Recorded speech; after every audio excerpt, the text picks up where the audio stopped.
Masterclass. I don't know about you, but I cannot believe that this is the last week of February. It's so crazy how time flies, especially when you're having fun on Thursday nights in masterclasses, of course. And don't forget, the fun continues because you can join us every Thursday evening for some engaging conversation from the tech's biggest and brightest stars. So I'm excited to be here, of course. My name is Cher Jones. If we haven't met before, I'm a corporate trainer, keynote speaker, and the founder of Socially Active Training. Right now, I'm here in Toronto, but what about you? Let me know where you're at in the chat because you know we have people watching from around the world, and I love to see where everybody's coming from. So get typing and let me see what's going on in this chat today. And I see people from Ottawa. Hello, YYZ, of course, Toronto, Pickering. I'm seeing some locals. Is that it? Is that it? It's just a few locals. I see Brampton and Pickering, all these local people. All right, now I see Montreal, Calgary, Halifax, Washington, D.C., Brampton, Montreal. Yeah, I'm seeing you guys come through. Anyone from the USA? Yes, of course. Atlanta, Orlando. Welcome, welcome, welcome to everybody joining us. This is a fantastic conversation to be had tonight, and we are definitely looking forward to that. So thank you guys for joining us in the chat. And let me see now. I wanted to know if you're a BPTM member and of course an Obsidian OG, then you guys already know. But if you didn't know, if you are brand new to hanging out with us tonight, we just launched our brand new platform called Obsidian.com. It is a platform made by Black professionals for Black professionals. Obsidian is our global platform of Black professionals in tech, and it is a way for you to connect 365 days a year to learn, grow, and build your careers together, and of course, connect with our partners. So I'm just curious, and I want to know who already is an Obsidian.com member. If you are, I want you to drop an O in the chat because I know I'm on Obsidian. You can find me just by searching my name, Cher Jones. So anybody who has an O in the chat right now, that means you can search their name and find them and connect, because that's what tonight is all about. It's look at all those O's. Look at everybody. You see all those people right there? You write those names down, take some screenshots, whatever you need to do, and make sure when we're done, you head over to Obsidian.com and connect. And if you have not signed up, let me tell you something. You are missing out. So if you like this masterclass vibe, then you need to stay connected and head over there, sign up at Obsidian.com so you can become a member and you can start networking. And when you do that, let me tell you right now, do not be selfish. Get your friends to sign up too. It is all about building that community, and it's time to build your tribe. You can see the link in the chat, and let's do it now so you can make sure you leave here with at least 500 new connections. So head over to Obsidian.com. And of course, what we would love for you to do is post something that you learned tonight so that the community, and you can get connected with that community that you vibed with and build your peer group week after week. It's all about what you know, and you got to share it. So be seen, be connected, and grow your tribe. All right. So I am pretty sure that we can all agree that every area of our lives have been affected by digitalization. It's great to see all the advancements, of course, and these changes affect us in the way we live our lives and the way we work. But digital transformation cannot successfully take place if it negatively impacts the people who operate the transformation and those it's supposed to be served by it. So get comfortable and make sure you have your pen and paper ready, or if you have your tablet, that works too, because we are going to be talking all about digital transformation strategies and taking an inclusive approach to innovation and everything you need to be resilient and successful in this space. So this is an awesome conversation to be had because this is a hot topic. But before we move on, I want to thank our partner TD for bringing yet another insightful conversation to BPTN community. So thank you so much, TD. We appreciate you. And even though it's the last week of February, I still want to wish you a very happy Black History Month. I cannot believe that this is our last masterclass for Black History Month, but that's okay, because even though February is coming to an end, We here at BPTN never, never, ever stop showing off our Black excellence. So thank you all for being here during this amazing month, and let's keep the love going. So I want to ask you a question. How does digital transformation make you feel? Is it excited? Do you feel excited by this? And if so, type excited in the chat. If it makes you feel a little bit hesitant, you can type that in the chat. We want to know how that makes you feel. So type it. Excited. I'm seeing empowered. Ooh, I like that. Look at you getting all excited and empowered. Excited, Hyra. I love that.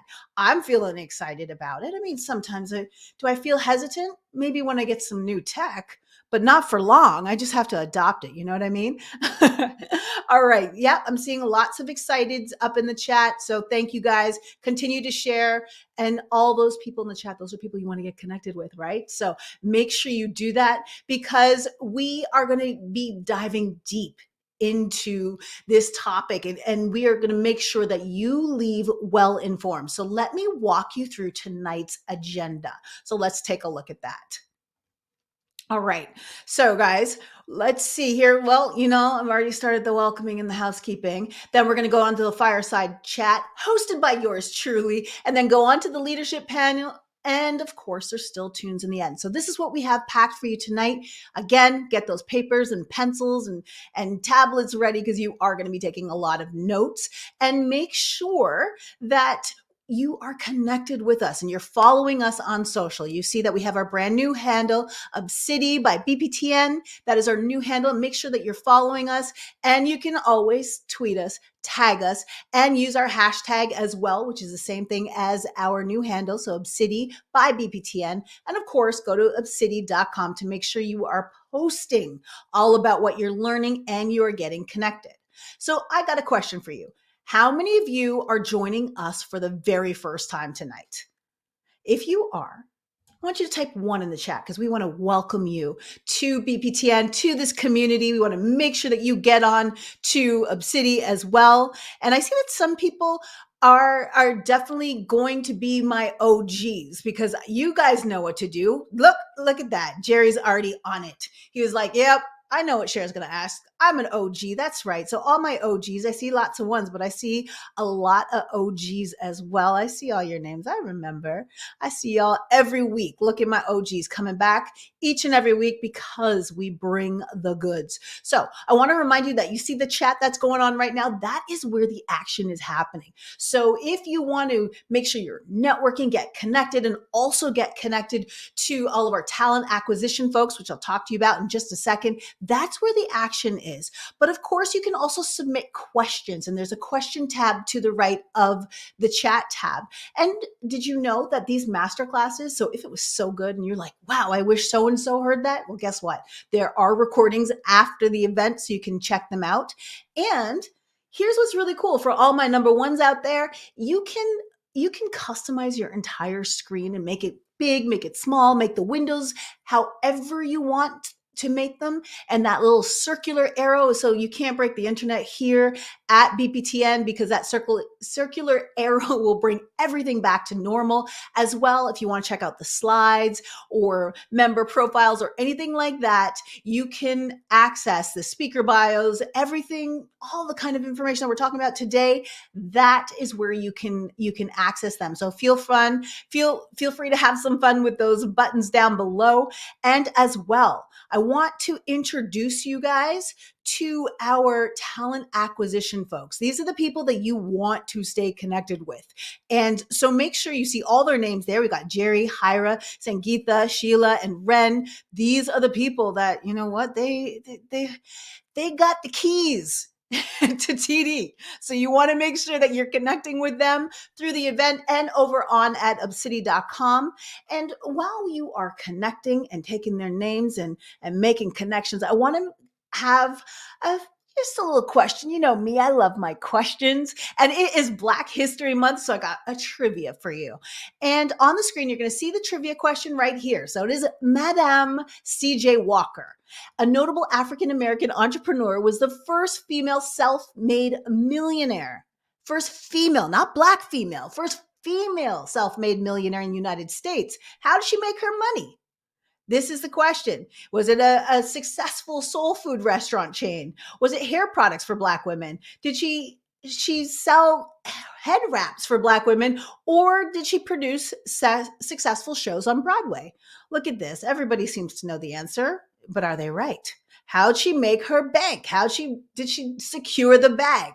Right? Yep, we're seeing it. She sold her hair products for Black women. I hope a lot of you guys saw that bio, kind of like it was kind of like a bio documentary, kind of sorta on Netflix. That's where you can find out more about her as well. So I hope you guys are ready to have some fun. And you can watch the show Self Made on Netflix. It's all about her life and her business. So if you haven't seen that yet, check it out.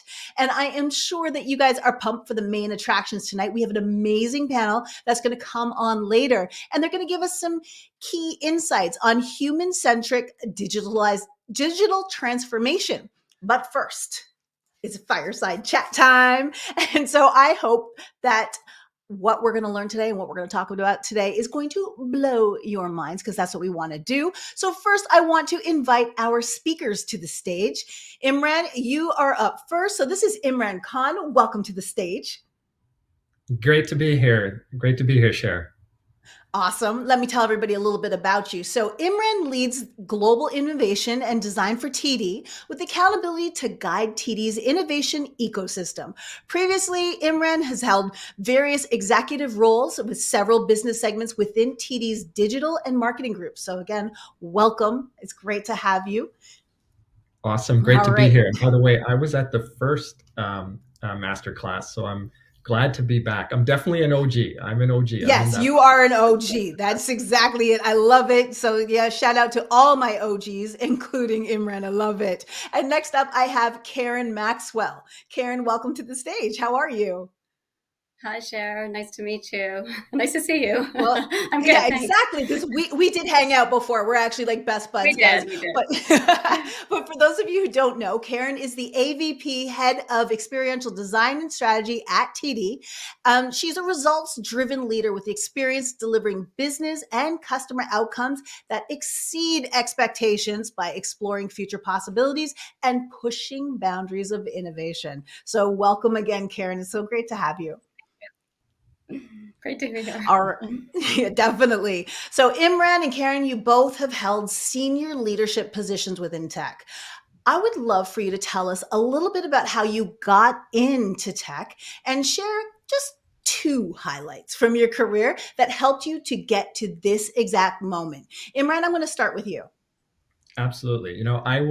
I started off in tech. I wasn't in design particularly, but I was always passionate about tech. Loved Mhm. aerospace, and I wanted to do that. So I did that for a little while. And then eventually, I saw tech booming everywhere. So I said, I got to go into that space. And so I worked for a little while in Silicon Valley. I took a lot of chances in my career. I really Mm. took a lot of chances, a lot of risk, but it paid off.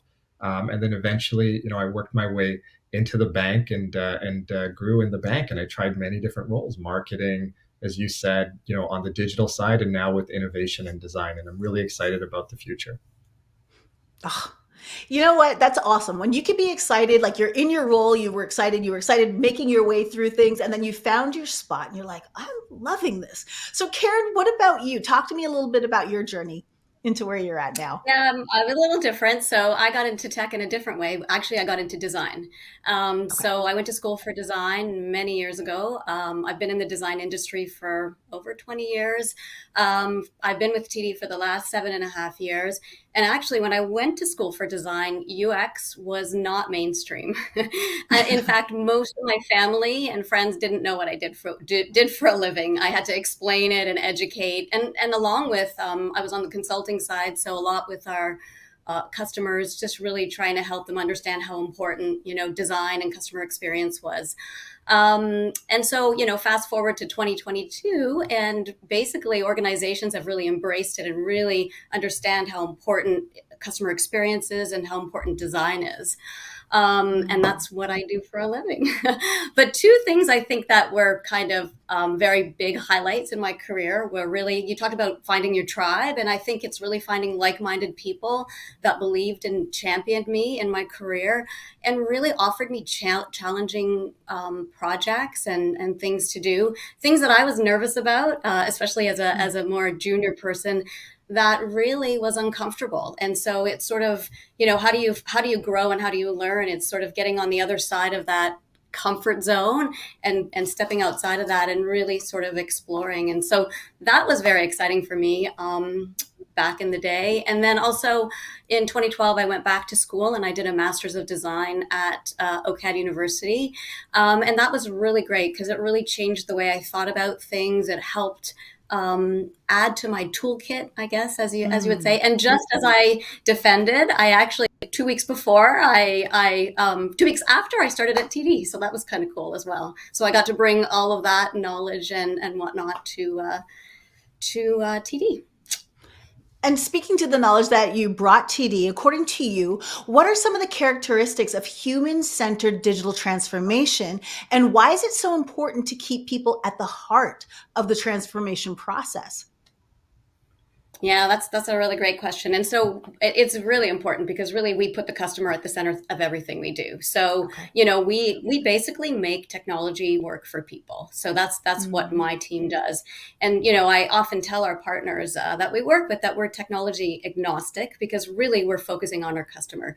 So, and we do that through human-centered design or user-centered design, where we do a lot of primary research, and we do things such as diary studies, interviews, contextual inquiries, where we really are understanding the needs of our users, and we're trying to articulate their need, like what their needs would be. So we through that from that information and that research, we then ideate and then we conceptualize, and that's very high level. And we design experiences, we prototype them, we evaluate. So we have a lab. At our office. Obviously, the last couple of years it's been online, but it used to be in person, where the design team and our partners would watch our customers and other FI customers through the glass and watch them use our experiences. Then from that knowledge, we gather insights and we'd iterate. And those are the types of things that we would then bring into our design and build. And eventually we would, publish out to our customers. I bet you there's And definitely so a the lot of, reason, yeah. yeah, sorry. I was going to say the reason it is so important to really focus on our customers and our users is because we're really designing and building for their needs and for our customer base. Mm. And I was going to say, I bet you, especially during the last 2 years, I saw the two words that innovate and iterate, and that whole process. I bet you there is some extra innovation and iteration around trying to make everything happen, as far as working around the challenges of COVID as well. So I can just imagine, like, that's what you guys do, is you iterate and you Totally. and you design around the challenges that people are having. Um, Imran, if I go to you right now, the digital transformation is promising to change the way humans go about their daily lives. With your experience in technology, how do you see this? How do you see it impacting us positively? Yeah, sure. That's a great question. I think technology can impact us positively in many ways.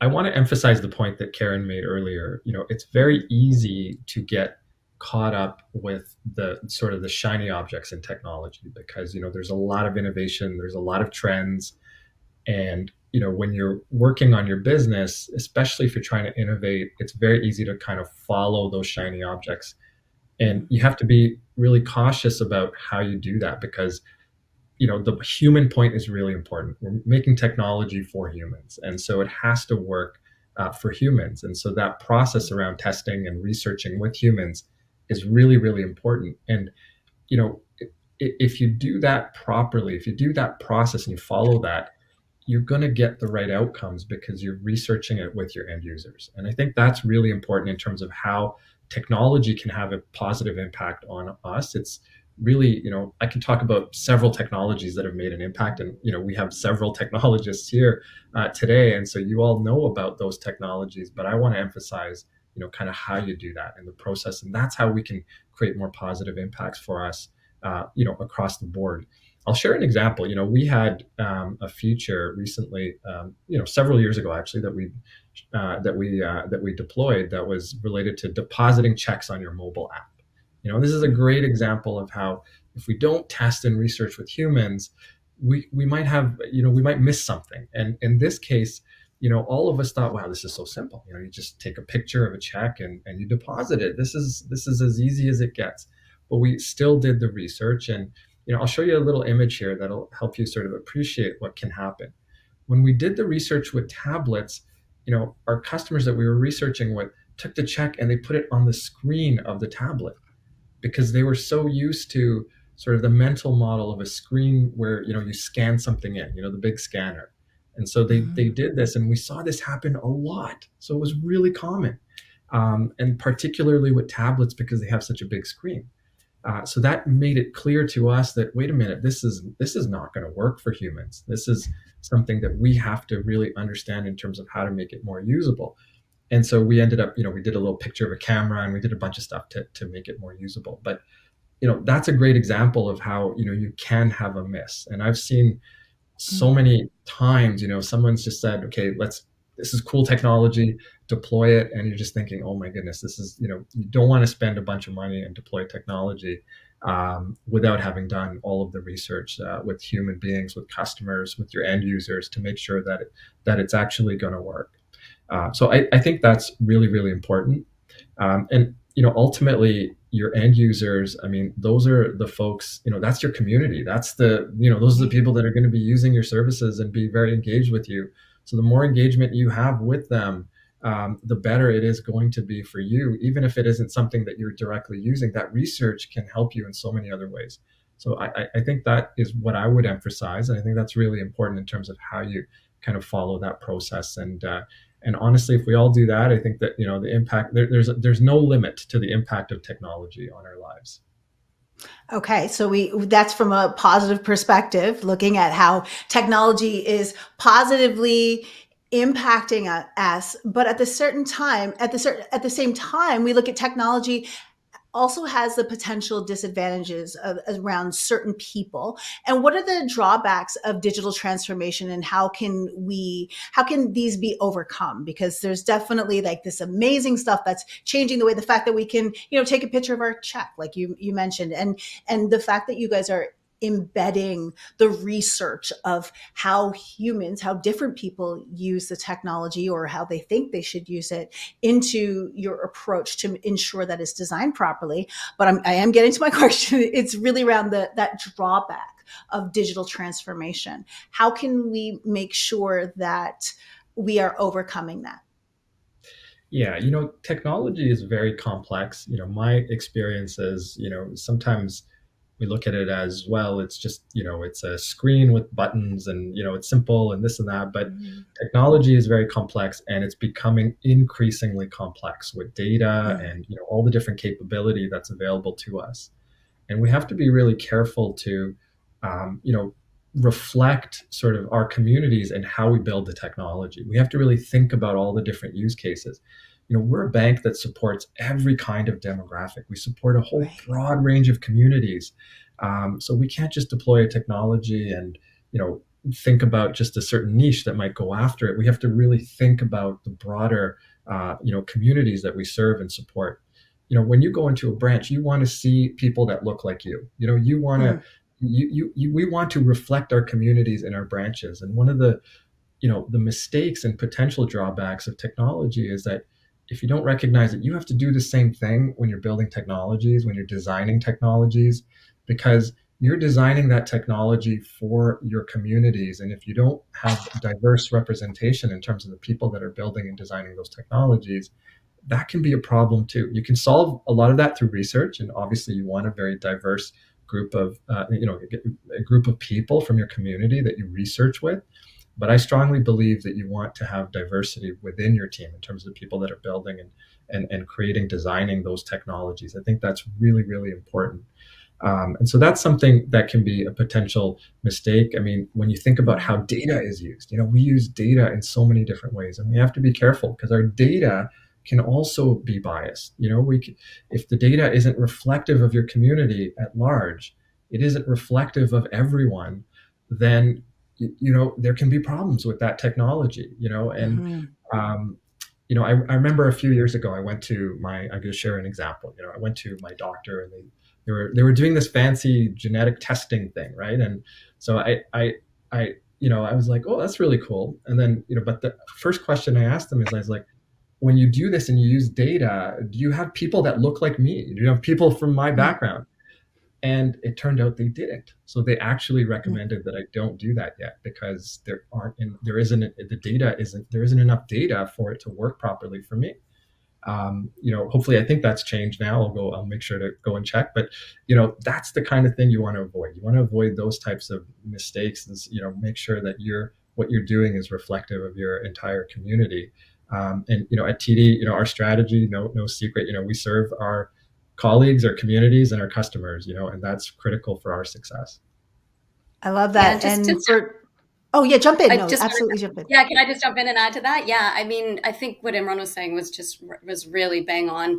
We really, when we're testing, we're recruiting participants, diverse groups. We're really focusing on all abilities, because accessibility is a very huge component of what we do as well, Mm. and so it's really important. And I mean, if we even think about, if we don't think about testing with those, we're going to get it wrong, and then our customers aren't going to be able to use the things that we're designing and putting out there. And if you think about the pandemic and how people couldn't get to the branch or come in, or Mm. they wouldn't have been able to do what they needed to do, and they trust us to help them. So it's so important to get that right. And I just wanted to remind everybody watching, make sure you're connecting with the talent acquisition folks in the chat, because they are looking for people like you to serve their customers that look just like you. So make sure you guys are jumping in the chat and connecting with the TA folks from TD. And so the next question I have for you, and Karen, I'll start with you on this one. How can companies in tech, so other companies and other industries, leverage digital transformation to propel themselves into the future? Yeah. So, I mean, again, I think I'm going to say the same things and harp on the same Yeah. things, that really putting the customer at the center of all that you do, focusing on understanding their unmet needs through research, but also, as we just talked about, hiring a diverse workforce to reflect the customer base, really is really important, and really focusing on all backgrounds, all abilities, so that you can understand your user base and design for them. Can I Yeah, plug that we're hiring as well? Absolutely. I That's see a So definitely lot. yeah, why a I lot mean, of people are here.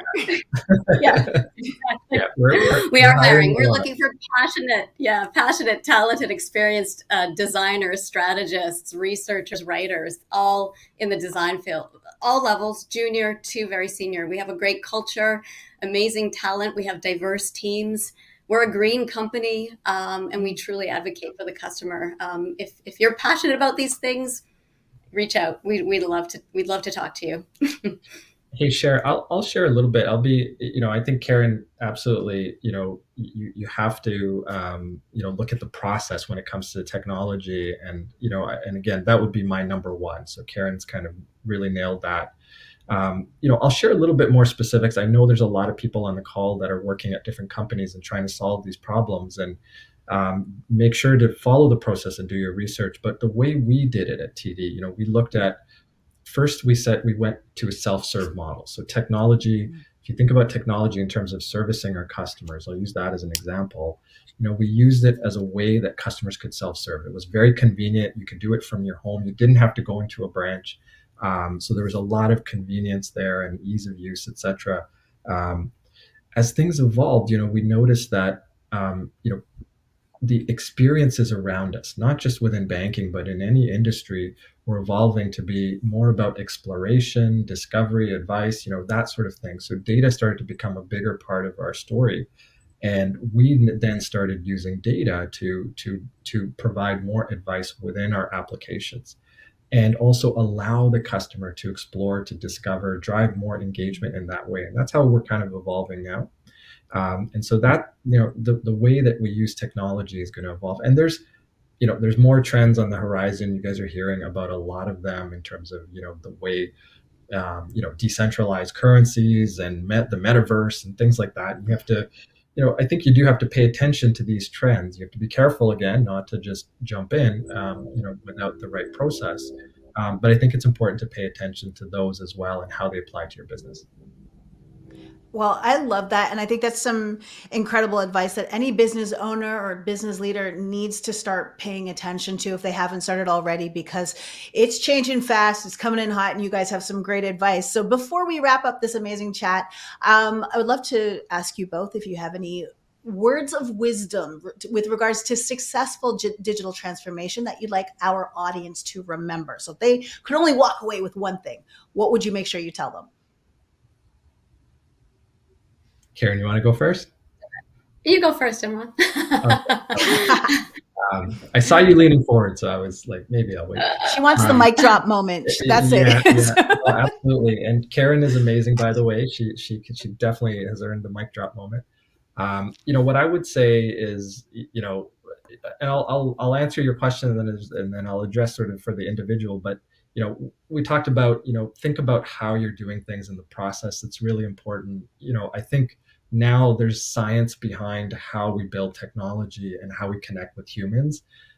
There's practices, there's fields like human factors. There's many different areas within design, for example, that allow you to build technology and de-risk, the potential failures and problems in the future. Um, but I also want to say, we talked about, having 2,000 positions in tech and all of that. You've seen the articles, and we are hiring, and a lot of those are design. There's design roles, many of Mhm. them are in there. Be bold about your career, take chances, Okay. look at what's out there. Sometimes you get really comfortable. I love TD, but I'm not necessarily married to TD. I'm not leaving TD, but I'm always open to meeting new people and looking at what's the opportunities that are out there. And I would encourage all of you, you own your own career. Take advantage Mm, of that. And you know you know again, we have a great team. We're hiring. We're open for business. If you're interested, we want to talk to you. I love it. I would just add to that. I think that's great, Imran, and I totally agree. Is I think the colleague side of it. So as your company is going through this transformation, really consider your employees and your colleagues, because transformations are hard and change is hard. So really, really listen to them, survey them, talk to them, understand what they're going through, so that you can help them as you're transitioning. I think that is really, really important and really critical to your success as well, as you're transforming your business. I think it's really key to Mm. your success. So I think, I mean, at the end of the day, both of you have really hammered home the point that it's the people at the end of the promise. It's that's where you're Yeah. starting and ending with, and everything is surrounding it. And I think as we transform, that's exactly what has to happen. So you guys are doing it right. And if you want to be at a place where you're doing it right, definitely connect with the talent acquisition folks, because like they said, they are open and ready for business. So Karen, Imran, thank you guys so much for sharing your wisdom and just how encouraging and how exciting it might be to work at TD. So I appreciate you guys joining us tonight for the Fireside Chat. Thank you, Cher. Amazing. Thank you. Thank you, Cher. Thank you, BPTN family. Great work. Yes, You're thank you, so welcome. everyone. Thanks a lot. All right. So get connected. Like I've been saying, guys, there's opportunities in that chat. Make sure you get connected and connect a friend. If you know somebody who should have heard that conversation, share the recording with them after. But now it is time to move on to our leadership panel. So let me introduce our moderator for tonight, Janae Towers, my new bestie. Hello and welcome. Cher, how you doing? I am fantastic now. Well, I was fantastic before because I had my other two besties, but I'm getting new friends every single week and I'm loving it. We all need besties, right? You got to have besties That's as well. right. Lots of them. Okay. And well, let me tell the rest of my besties about you tonight. You are the director of partner alliances and strategic projects and have served as a value advisor in SAP's intelligent spend management practice.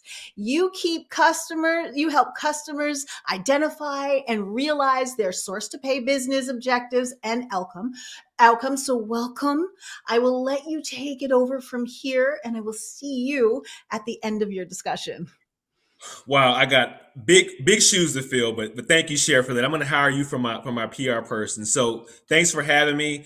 How's everybody doing? Blow the chat up. Ask plenty of questions. But I'm so excited to get this conversation going and start to hear about what our knowledgeable panel has to say about digital transformation, people first, right? So let me introduce you to our first outstanding panelist. First up is Melissa Romulus Lisanti. Hey, Melissa. Hi, Echene. How are you? I am fantastic. It's a balmy 40s or so degrees in Houston. Probably a little bit colder where you are, but we're freezing. But folks, Melissa is the products and technology enablement leader at PwC Canada, and she oversees the strategic direction of the team responsible for enabling digital delivery. Melissa has held various strategic roles, all with one common theme: transformation. So we're here, right? Welcome, Melissa. Thank you. Next, I'm going to bring up Ballerina Hoja. Ballerina, how are you doing? Hi, Chennai. Nice to see you again.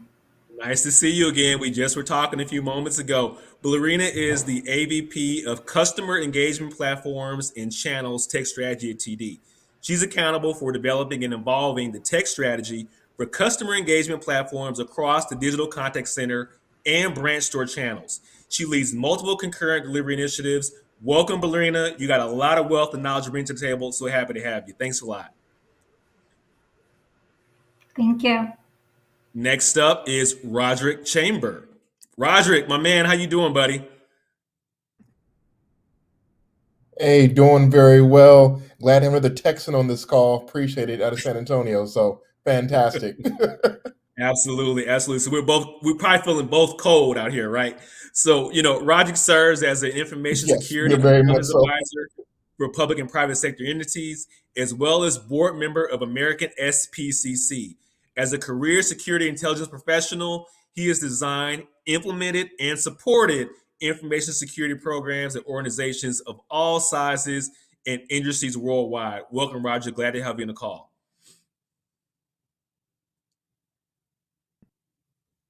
All right, I can already tell this is going to be a great conversation. So let's go ahead and get started. So for everyone tuning in, please remember to submit your questions to the panelists in the Q&A box, and we'll try our best to get to every single question.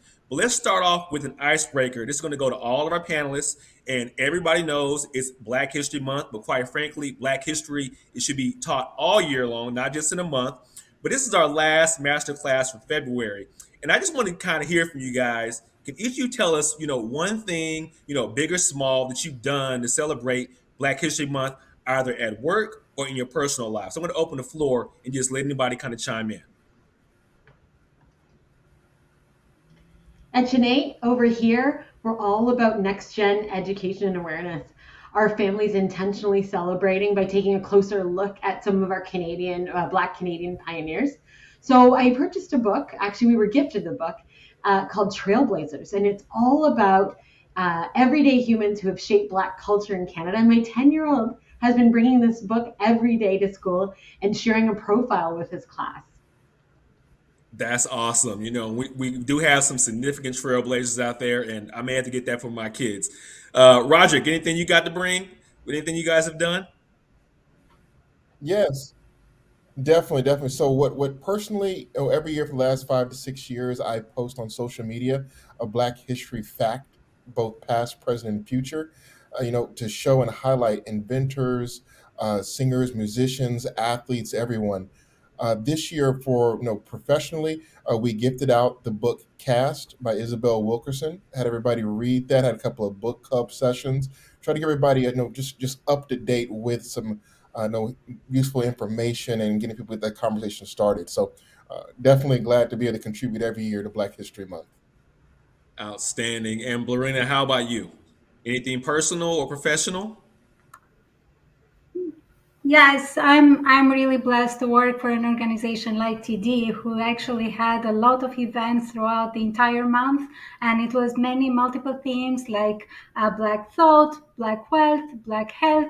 So I attended the Black Thought event where it was also a fireside chat with TD CEO Bharat Masrani and Colleen Ward, VP of Delivery Practice, and I took a lot from it. I took the fact that how we as leaders at ED can do more than talk the talk, but it is about walk the walk.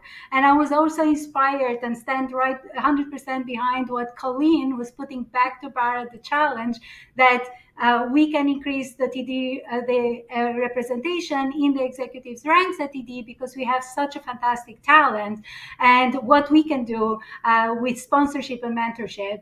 On a personal note, I actually read a lot of stories that were in a TD stories about communities or Black excellence, and I would bring them at the dinner table with my kids, only to learn that they were schooling me, not the other way around. They were teaching me things, but it was about like a lot of learning about Black excellence this month. Perfect examples. It's all about learning and enabling our communities to learn more about the African experience and the contributions to society.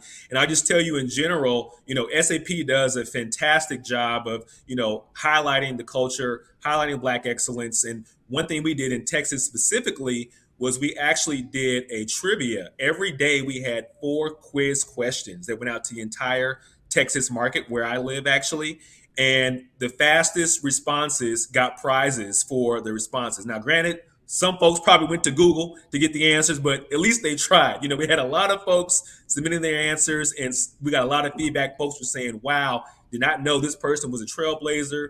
Didn't know this person affected our community this way." So it was a great way to get the organization engaged and more aware of some of the contributions that the Blacks have made in America and quite frankly, globally. So I love the stories. Keep doing it. Keep pressing the message. And I think it's a fantastic opportunity for us to learn from each other. So I'm going to open up the conversation, right? So we're all talking about, digital transformation. I think I probably use that word 50 times a day because of the nature of the work that I do. But I want to know, in your opinion, why do you think digital transformation is beneficial to companies and people alike? So I'm going to open up the floor. Anybody want to answer that question first? Feel free to chime in.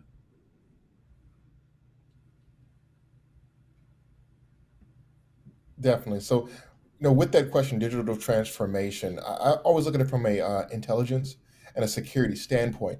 So, digital transformation is not just a one-time point in time. It's continuous. And I kind of look at this as milestones. And we had the first big digital transformation before the pandemic. People were using bare metal hardware and software, talking about the cloud, a little bit hesitant to move into that. Then during the pandemic, we had to immediately rush out, VPNs and laptops for remote workforce. So there wasn't. So it was a quick transformation with that in mind. And with all things being said, we're going to go through another digital transformation right now, especially with the global situation that's going on. My role, though, is looking at that is building security into digital transformation, not just deploying all of these new, and I hear this all the time throughout the fireside chat, answering customers, being efficient, having customers engage.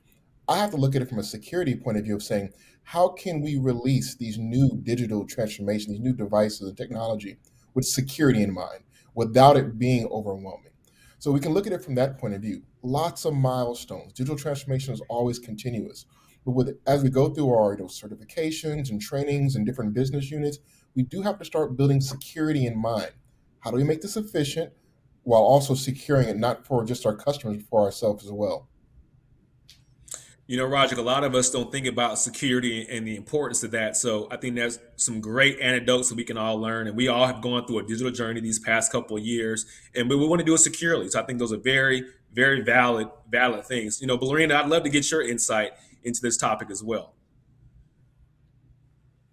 Yeah, that was actually a very good perspective that Roderick brought in. And I am looking more at the digital transformation from what it brings, not only supporting a business model for an organization, but it is about the trifecta. What is the customer experience that is bringing? What is the employee experience? But at the same time, what is the operation efficiencies? So when we look at the customer experience, Imran talked about the data driven, the insight, the personalization of the customer experience, or even now we're growing more into that emotional connection with our customers. And when we look at the employee experience, is as much important now that we're moving to a virtual world and we're using a lot more of digital tools to communicate with each other, to stay engaged, to even motivate one another. And from operational Absolutely. excellence, it is about, again, automation processes. So it is a lot of beneficial that digital transformation bring for the organizations. Perfect example. And you talk about that human connection as well. So I think that definitely resonates with folks too, because these digital technologies are changing how we all work, how we operate, how we communicate. Definitely, that human connection is there. Melissa, what about you? What do you think about that? Yeah, so if we hold in mind that the slowest rate of change that we are going to experience as humans is what we're experiencing now, that means that digital transformation isn't just beneficial, it's actually crucial to survive and thrive, particularly in mid and post pandemic world. I'd say that transition isn't just a cool thing or a process improvement, it's an always on stance that's committed to a proactive approach to understand the forces that actually drive digital transformation in the market, or we call them disruptors. What's affecting your business, your competitors, your clients? Forces like COVID, the workforce of the future, low code, no code, dev, API economy, the metaverse, Internet of Things. I could go on and on. Absolutely. And I think about another topic, right? The great resignation. Think about the number of people that are leaving the workforce because of stress, because of, just too much work overload. And if you're going to work to have your employees be in a digital environment, how can you make their lives easier, right? Who wants to go to work and have to work with difficult tasks, inefficiencies, things taking longer than they have to, right? Making their lives easier is what I'm all about, and why, quite frankly, I've loved what I've done at SAP, because when we think about digital transformation in general, it's about how do you make the employee's life easier so when they go into work, they can focus on the strategic elements of their job and not get bogged down with the things that are not digital and have to work, very long, mundane hours to get things done. So I think these are great topics. Now let's talk a little bit about, you know, digital transformation and its transformation, quite frankly, in the past 2 years, significant, huge because of COVID and a lot of other factors. But what do you predict that will happen in the next, let's say, 5 years? Belinda, I'd love to hear your perspective on that. Yeah, absolutely. Well, when we look this time, when we talk about the 2 years, we cannot help but to compare pre-pandemic and after pandemic. So, and what I think from the digital transformation, what it truly changed, it is how we think about digital transformation. Right. Pre-pandemic, one of the laws it is technology is moving faster, but organizations are coming along slow, or it takes too long to build technology. That was pre-pandemic, but then pandemic happened, and all of a sudden we are able to deliver so much faster. We made the impossible possible in a very short time period. So it kind of killed that notion that it will take long to do or to digitize things, because all of a sudden we're delivering faster.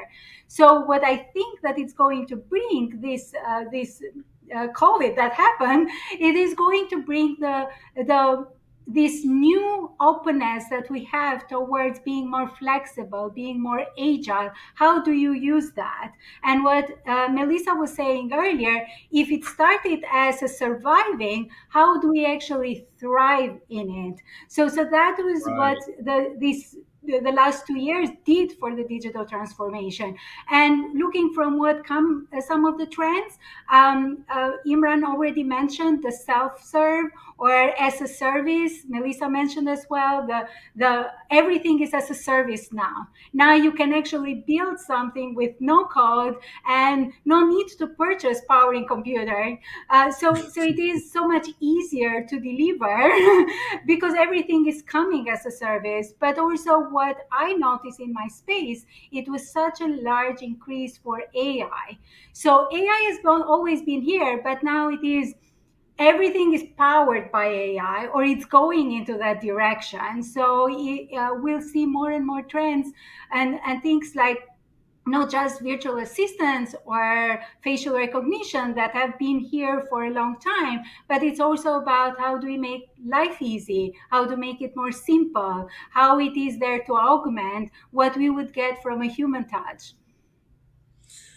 Lorena, I'm going to give you a little side business. You got to get some t-shirts made that say surviving to thriving. So if I can be a co-business partner with that, I'd love to. That's a great tagline. And Roderick, with digital security, kind of the evolution, I'm sure has probably gone tenfold, right? I mean, we're using much more digital capabilities to work and to perform our duties.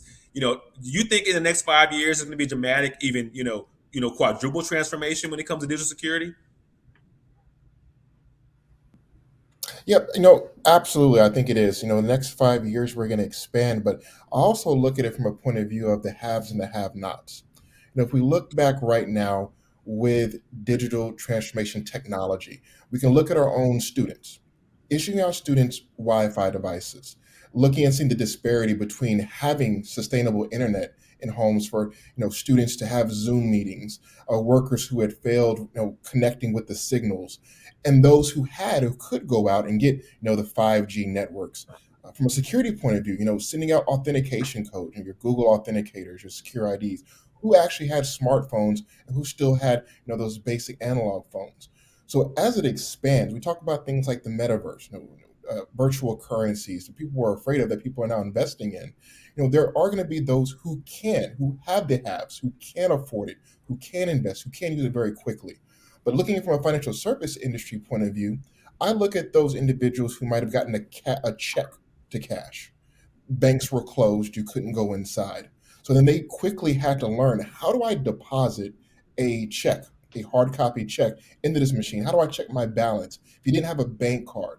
So those individuals who've been going on years, they still exist right now in 2022, who don't have a direct deposit. They get cash money or a check. That's how they Yeah. thrive on. They've had to learn, and from a security intelligence point of view, that's where criminals and threat actors really prey on those individuals. Having those communities that don't have those internet devices, they have to learn very quickly having phones. So I look at it as though we are going to expand very, very quickly, but there's also going to expand that gap between the haves and the have-nots as well. Those are some great examples, and you're right. Even when you think about access, resources, education, a lot of that sometimes is not accessible in those communities. And it really kind of segues into my next question, talking about Black inclusion specifically, right? Are there ways that we could be designing digital user experiences or transformations to be more inclusive of the Black community? Melissa, I'd love to hear your perspective on this question. Yeah, I would say, Echene, to build an inclusive digital UX, you really have to have a diverse team designing and building your technologies and user experiences. But if we want our outputs to be inclusive, that means the right inputs need to be there. So, I Yes. start with, human race as well as, gender diversity, ethnic diversity, and diversity of thought and experience, I think is sometimes overlooked in terms of holistic tech delivery is using everybody's perspective. Great analogy. You think about, some of these. I've been in a couple of, trials and of different products, and you don't realize if you have kind of a siloed mentality, or not mentality, but a siloed kind of perspective of products, you get siloed results, right? Those products only fit but kind of that microcosm or group that actually kind of try out those products. So great analogy. Roger, love to hear your perspective as well. Definitely. No, I mean, Melissa's absolutely correct on that one. What I did want to say, especially with this topic, is we talk about diversity, and companies want to go out and be diverse. So they always say, "Let's go to historically black colleges and universities." And I really want to highlight this for those of you that have the hiring power. I don't believe in almost a colonizer mentality. You go into historical black college universities, you pull the best gems out and bring them there, but you don't put anything back into those HBCUs to continue that grow. So we have to be mindful that when we do say diversity and inclusion, and you try to go out and seek that talent, you're also giving back to that as well too. And that's not necessarily the cash donation, a big check.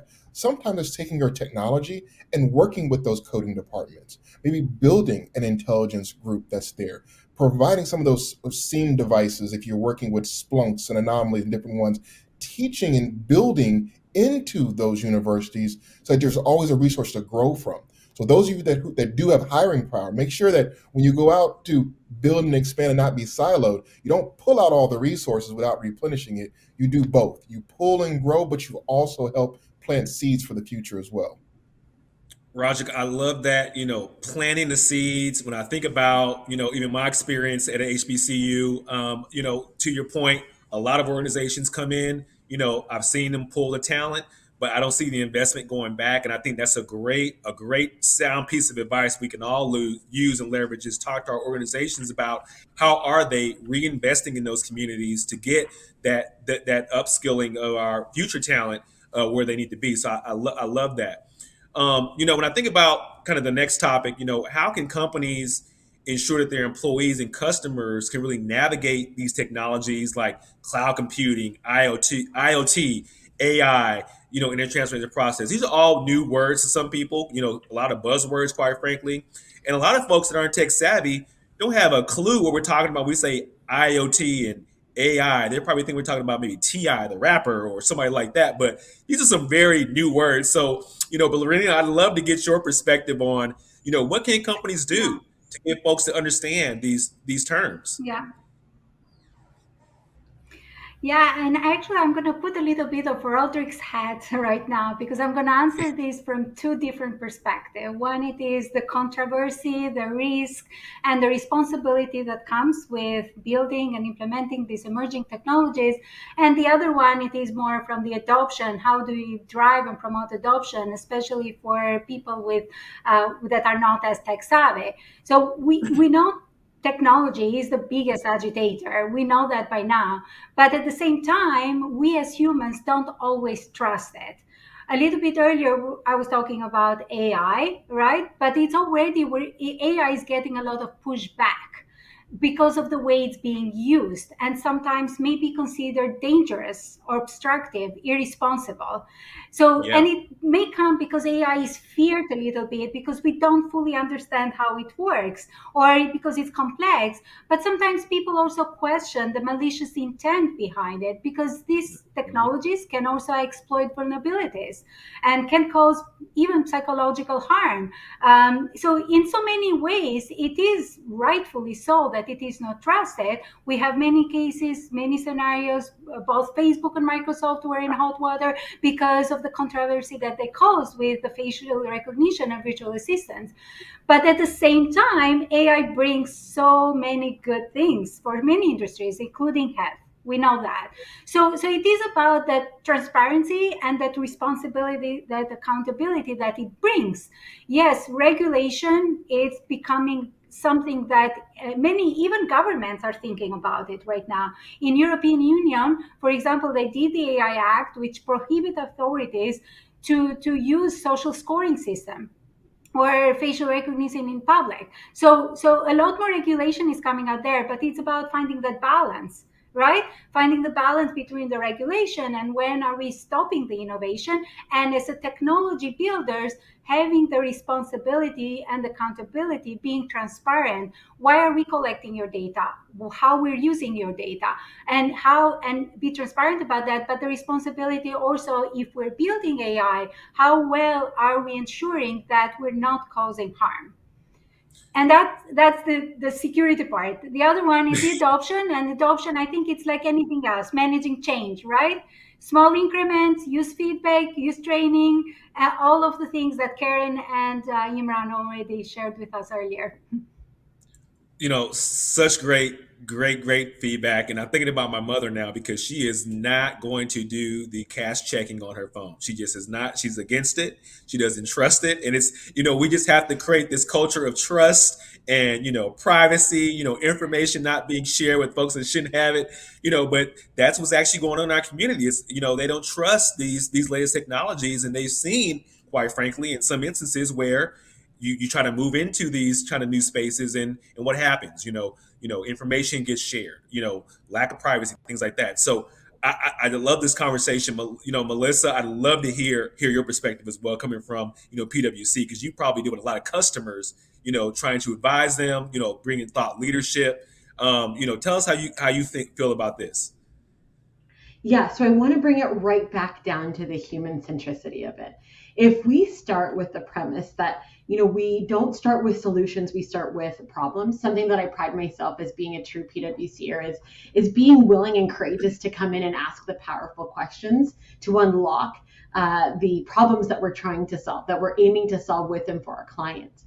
But we also have a stance that's client centric and also people centric. And if we're not directly impacting those two, and accelerating the time to value for the employee experience and the client experience, I don't think it's worth it.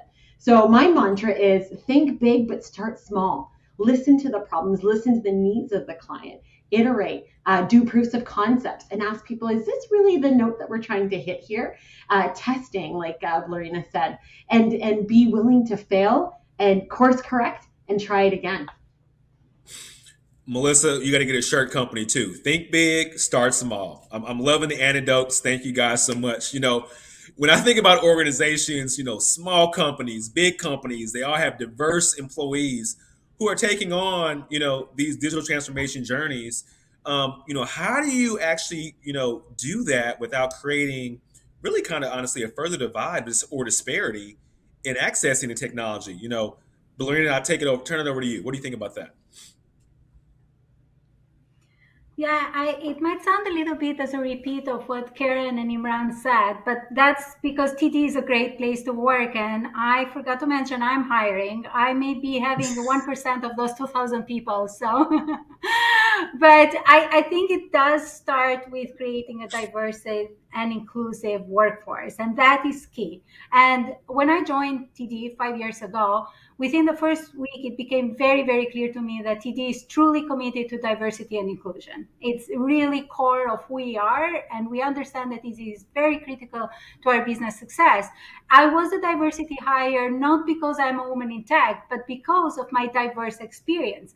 I was coming from a completely a non-financial service background, bringing a unique experience to customer service, and having an inclusive workforce. It is very important because it does reflect the communities we serve, and in turn we gain the wealth of ideas and innovations and unique perspective that it truly empowers us to meet the customer needs. That is the one side, hire diverse and inclusive workforce. The other one, it is just as Imran said, use research and continuously collect feedback. Like one thing that as part of our Black customer experience strategy led by Al Ramsey at TD, it started based on a research. That was a research-based approach on how to grow and how we experience in delivering these type of products that it's serving the community. So that would be the two sides that will break the divide a lot more. Roderick, I think you touched on this a little bit, talking about just reinvestment back in the HBCUs, but love to get your advice as well on how do you eliminate that divide of accessing technology. Definitely. Eliminating that divide is definitely going to be from that human approach. We kept talking about it all the time. You can't take the human out of it. Have as much AI as you want, much automation as you want, but you need people, you need humans on the back end building, but you also need humans on the front end using it and pulling people from those gaps. If I say all the time, let's use our social media experts, pay your social media advertisers. That is a huge job, But TikTok, I don't have a TikTok, but it's the best way to teach someone and demystify some of these big words we use. Now, what are threat actors? Bad guys. Great. What is digital checks? Digital checking. You're just gonna scan your check, grandma. That's all you're gonna do. Let me show you how you do it with your phone. We gotta demystify these words so they don't sound so big and scary. And you can only do that by bringing in people from that gap in to teach, to talk, to understand that. So that's how we definitely continue to build that gap. We're never going to get the human out of it. I know we try to. Automation's quick, it's fast, and we can do it. But the human touch, we need to build, and we need people to use it as well. It's fascinating. You talk about kind of TikTok and how that's been able to teach folks how to cook, how to dance, just a lot of things, right? And when I think about just technology in general, I mean, quite frankly, we're all going to visual education, right?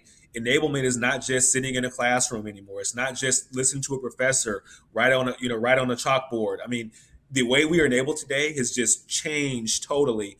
And when you think about technology in general, I mean, even myself, I work at a technology company, but technology changes so much. I have to keep myself kind of current and up to date on stuff. And I'm trying to figure out, how to keep up, right? I'm getting a little bit older. I lost all my hair, but I'm still trying to keep up with technology. And I just love to hear from you all, what are you doing to keep up with technology trends? Any tips you can give our listeners? Any, blogs, articles, or, tools you use to keep up with technology? We'd love to hear about all of them. So I'm gonna open the floor to anybody who wants to go first. So I'm a large fan of Axios, Medium, BetaKit, using LinkedIn to get some information as well. I'm getting really great articles, and even Twitter, just hearing thought leadership from around the world. Podcasts like Pivot and A16Z are definitely in my top two favorites.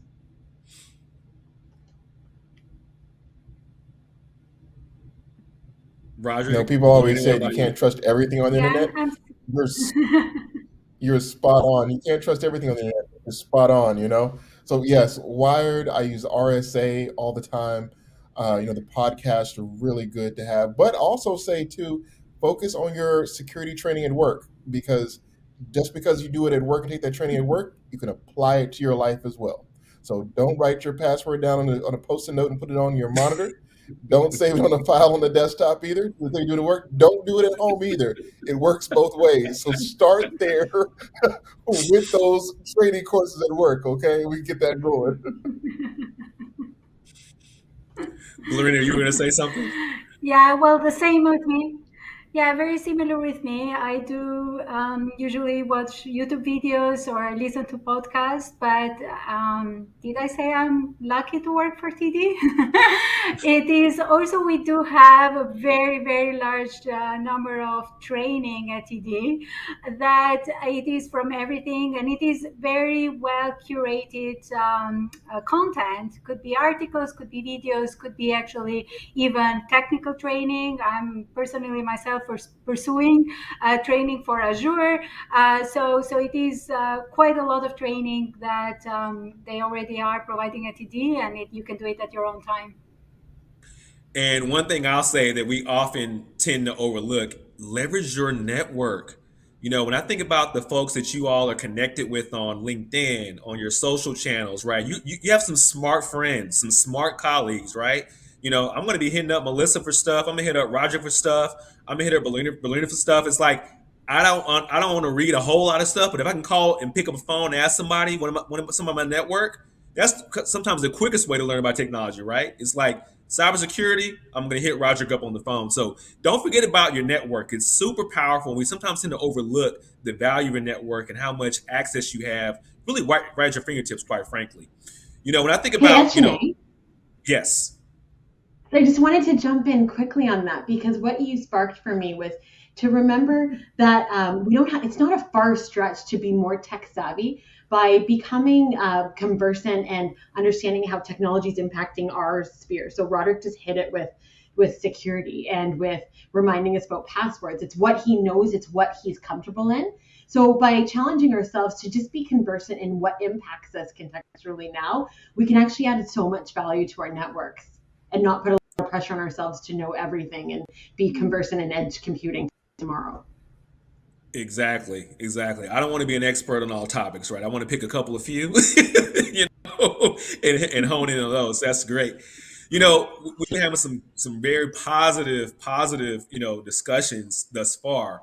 But there is a little bit of another side of the coin when it comes to digital transformation.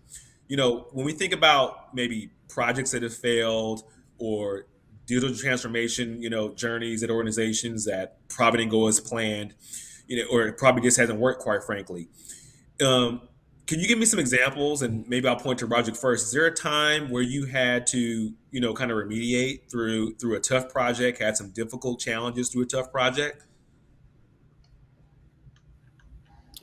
Oh yeah, absolutely. I think you said it best with your position is knowing what the staff wants. Sometimes digital transformation, your chief operations officers, they want something in mind, but they didn't survey the staff well enough. What do they want? What do they need?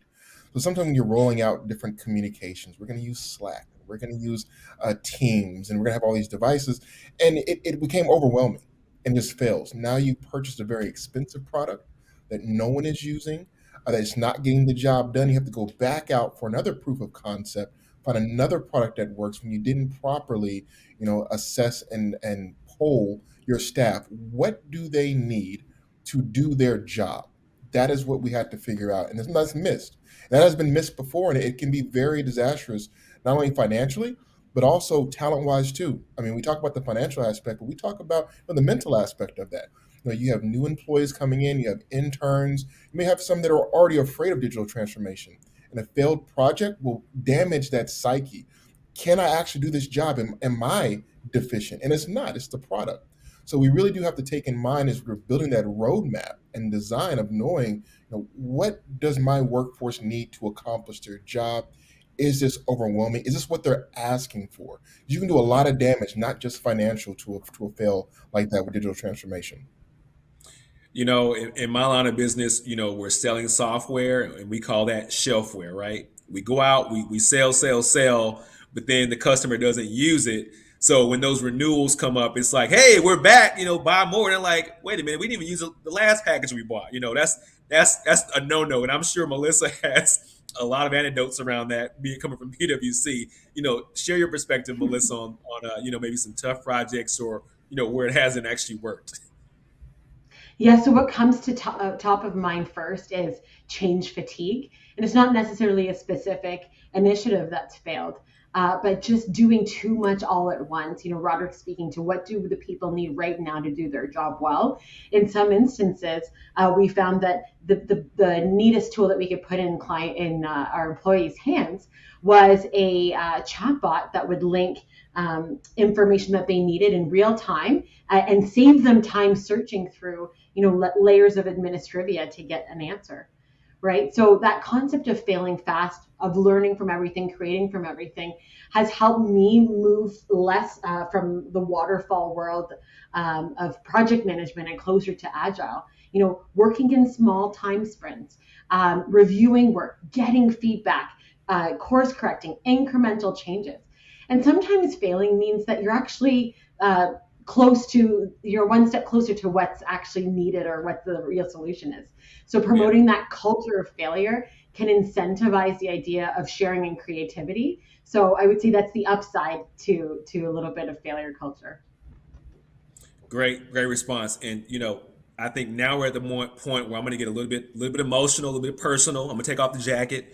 We're going to have a deep conversation here. We're going to talk about personal challenges, right? So we all, we love our jobs. I hear fabulous things about TD. So I know there's a lot of folks in the chat probably talking about how great it is to work there. But every day isn't roses, right? So we're in these jobs talking about digital transformation. Probably not seeing a lot of people that look like us in these roles, right? But have you experienced any personal challenges kind of staying in this field, right? It's difficult. It requires a lot of investment intellectually. It takes a lot of time, out of your personal lives. How do you overcome those challenges? Berlin, I'd love to turn it over to you to get your perspective on, just personal challenges, being in this field of work. Yeah, well, thanks, Roderick. I do recall that when I first entered the workforce, it was also another first that happened for me at the same time. I also moved to Canada. So within a week that I graduated from university, I moved to Canada. So there wasn't only the challenge that I'm starting on with my career and deciding what it is that I wanted to do with a computer science degree, and I decided that I like coding, so I want to be a software engineer. So I moved to Canada in May 2001. And after many months, I finally found a job with a startup company, only for 9/11 to happen a few months after.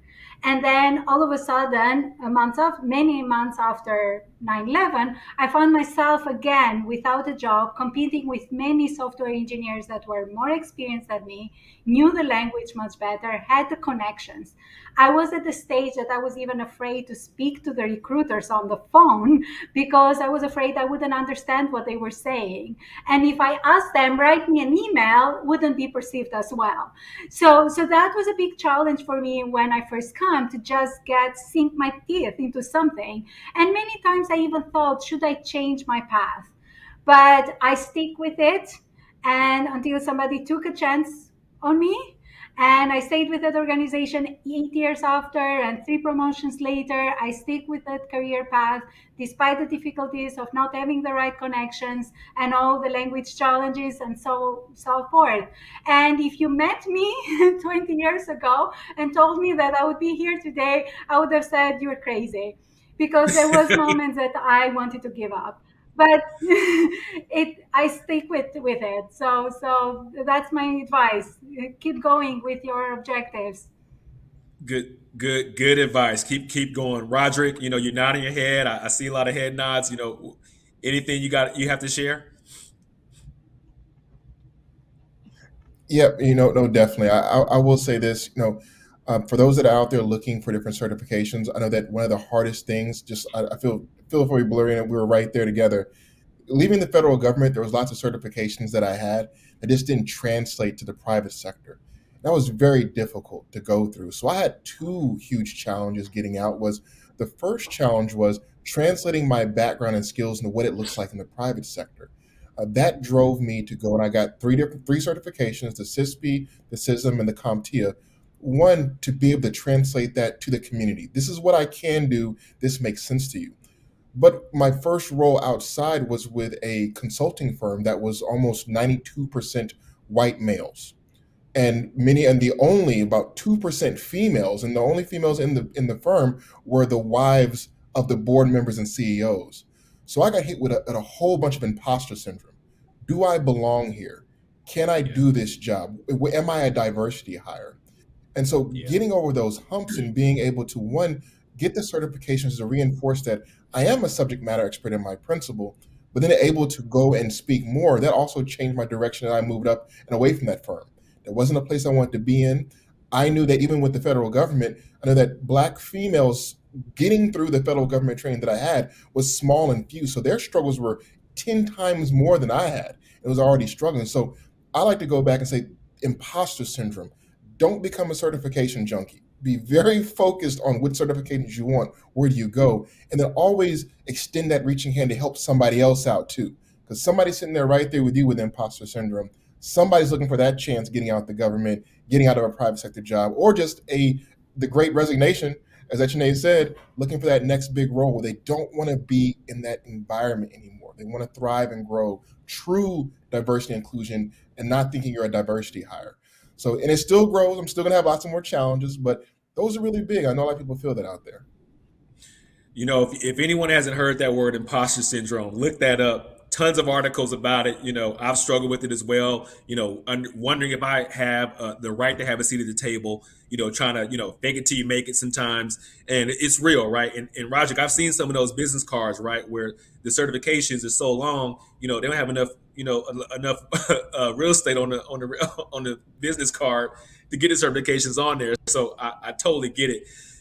We've been having a great conversation. And if I can just get you all to maybe say just one word, piece of advice, to our audience so we get to some questions. Melissa, one word of advice you can give the folks listening today. What would you tell them? Just one. I'd say practice sending the elevator back down. I mean, we've all arrived to a level. I mean, this is the master class. I've benefited greatly from sponsorship, mentorship. I didn't get here on my own horsepower, and please believe me that I do have enough.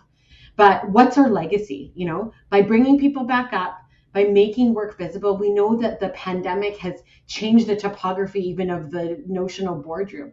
So, executives are showing up the same on the same screen as junior professionals. So, leveling that playing field by making our work visible and really encouraging our next generation of early career professionals is how we assure our longevity as Black professionals. Great advice, Lorena. Love to hear from you. What you don't have to do one word. You could couple of sentences too. What do you think? Yeah. Yeah, because I was like, that would be a big struggle. One word, one word. I actually give this advice to many people that I coach or mentor, and this is an advice that is either you're starting in your career or you're trying to think about a change, which is totally normal, and many people are doing now after the COVID. So I say first, find what makes you happy. What do you love doing? Then see if you can find that interconnection with also that you're good at doing.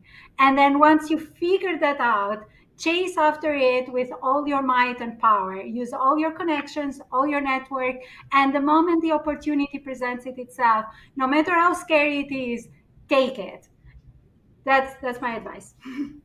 When you do what you love, you will be fulfilled. I totally resonate with that. Roderick, anything you can advice you can give?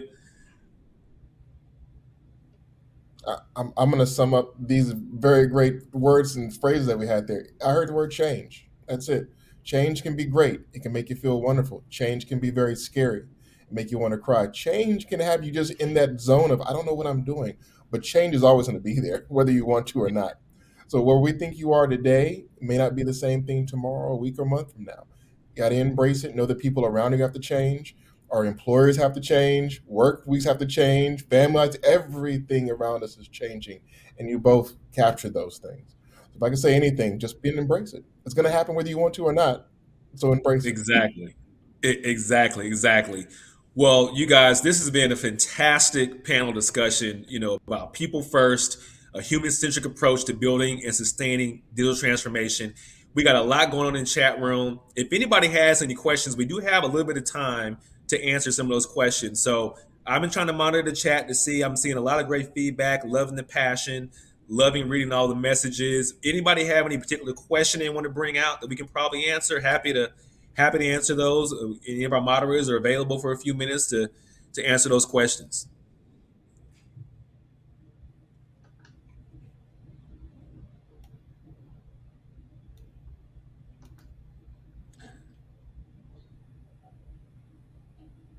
So this is probably a question for the folks at TD and maybe PwC as well, or even Roderick. I'm a current student in business technology management. Does this program apply to this session with little or no work experience, just school? What do you consider their options to be? So someone with, new entrant into the market. I think Lorena, you mentioned that about, when you first got out of school, any advice you can give that individual? Yeah, so we actually at TD we have a program that we call it Associate, so that it is focused on people that either are in the last year of school or just out of school, where we provide opportunities for them to go on a 6 month rotation, and they can do 3 rotations at a time to gain experience. So definitely there is programs out there, and I personally am hiring for people with that background, as you mentioned, business technology, as a product owner, or also we're hiring business analysts, business system analysts, software engineers, QE. So if you are in this call and you would like to gain more experience in one of those fields, please do connect with our talent management team. All right, man, this was a fabulous panel discussion. I think this was great. great experience, folks on the call, and I've learned a lot as well. And we got to get those t-shirt businesses going for sure. So definitely want to connect with you guys after this. So this is a fantastic panel. I'm gonna turn it back over to Cher. I think she may be ready to turn us back on in. So Cher, where are you at? You got some new soundtracks you're gonna put out, or what's going on, Cher? Yes, and we have to talk about this t-shirt business. Listen, we got it on lock. And Janae, you did a fantastic job moderating that panel. Roderick, get that man a TikTok account ASAP. You guys all night were dropping gems. I love the don't be a certification junkie. I think there are a lot of people in the chat right now that hit a little different because they needed to hear that. And also practice sending the elevator back down. Love that. And no matter how scary it is, take it, do it, try it. The gems were just flowing all night long. We know there's still some questions in the chat as well. So thank you guys so much for just being a part of this conversation. I definitely learned a lot about keeping people at the center of digital transformation process. And of course, I'm excited to see what changes are going to take place in the future. And again, having people like this leading the way, having a voice, making an impact, and us learning from their experiences as well, we bring that diverse perspective back to work, back to the places where these conversations need to continue. So I'm loving it. And of course, these conversations need to continue over at obsidian.com. So make sure if you heard a gem or 2 or 10, because I heard quite a few, make sure you bring one of them, 2 of them, 10 of them over to obsidian.com and share, because this night was awesome. Roderick, TikTok, please. I think I'm feeling it already. I know it. We would all follow you. Okay. It's time to educate the people. So, Echene, thank you so much again for moderating the panel. And Melissa, Lorena, and Roderick, of course, thank you so much for dropping those gems. And of course, my fireside chat partners a little earlier. You guys did fantastic. And thank you, TD, for bringing us tonight's event as well. Audience, you guys make sure that you are getting connected and creating connections for future opportunities, as well as just future network friends, because we even talked about that in the chat of how important it is to tap into your network. So make sure you head over to obsidian.com. And of course, we're going to send you a survey. So make sure you fill that out. Let us know what you liked. Let us know what you want more of, and let us know what you want to lose. But again, finally, we want to hear those final thoughts. We want to hear what you learned. So don't forget, if you are not on obsidian.com, make sure you sign up and enjoy the rest of your night, because we just learned a lot. Now we got to let it soak in. All right. See you guys on the other side over on obsidian.com.